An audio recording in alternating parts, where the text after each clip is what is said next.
বছর ঘুরে আবারও শুরু হয়ে গেছে নারায়ণগঞ্জ শীতলক্ষ্যা নদীর পাড়ে নারায়ণগঞ্জের সবচাইতে পুরাতন এবং ঐতিহ্যবাহী কদম রসুল দরগা মেলা।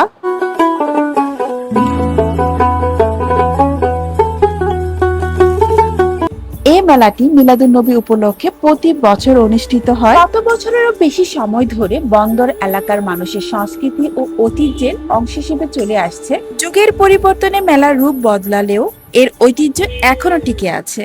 তুমি যে নূরের নারায়ণগঞ্জ অথবা দেশ বিদেশে কে কোথা থেকে আজকে আমার এই ভিডিওটা দেখেছেন এবং কে কে এই মেলাতে এসেছেন অবশ্যই কমেন্ট করে জানাবেন।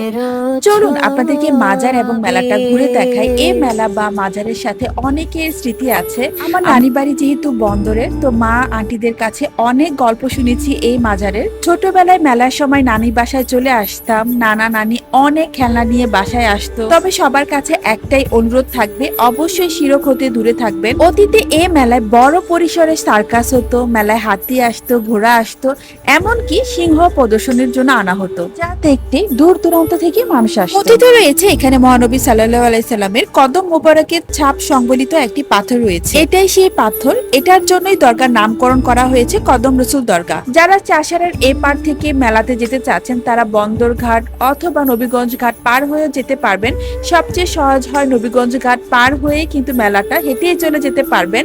যারা বন্দরঘাট হয়ে আসবেন, বন্দরঘাট থেকে মেলা পর্যন্ত ভাড়া 30-40 টাকা এরকম। আগে এই মেলা 1 মাস থাকতো, এখন 15 দিন 12 দিন এরকম থাকে। চলুন এখন আপনাদেরকে মেলায় কি কি পাওয়া যাচ্ছে সেটা দেখাই।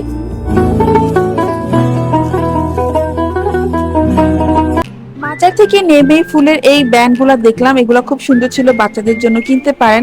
এছাড়াও প্লাস্টিকের অনেক দোকান পেয়ে যাবেন, এই পাখাগুলোও সুন্দর ছিল।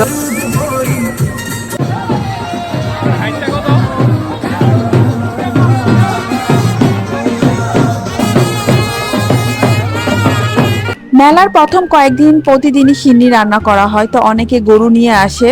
এই দোকানে সবই ছিল 10 টাকা করে। অনেক সুন্দর সুন্দর হেয়ার ব্যান্ড ছিল। 10 টাকার তুলনায় প্রোডাক্টগুলো খুবই ভালো ছিল। আমি এখান থেকে বেশ কিছু প্রোডাক্ট কিনি। আর এরকম 10 টাকার, 20 টাকা, 30 টাকার দোকান অনেক পেয়ে যাবেন মেলাতে। পাহাড়ি ডিজাইনের নানা রকমের পানও পেয়ে যাবেন। তো যারা পান খেতে পছন্দ করেন এগুলো ট্রাই করতে পারেন। আর মেলা মানেই মুখরোচক মজার মজার খাবার, চিংড়ি মাছ ভাজা, পিঠি, নিমকি, নাড়ু, অনেক রকমের খাবার পেয়ে যাবেন মেলাতে।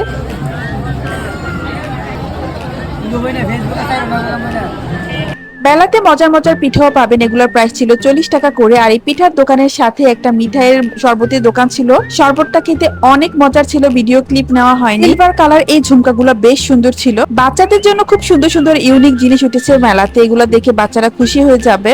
এই কালারিং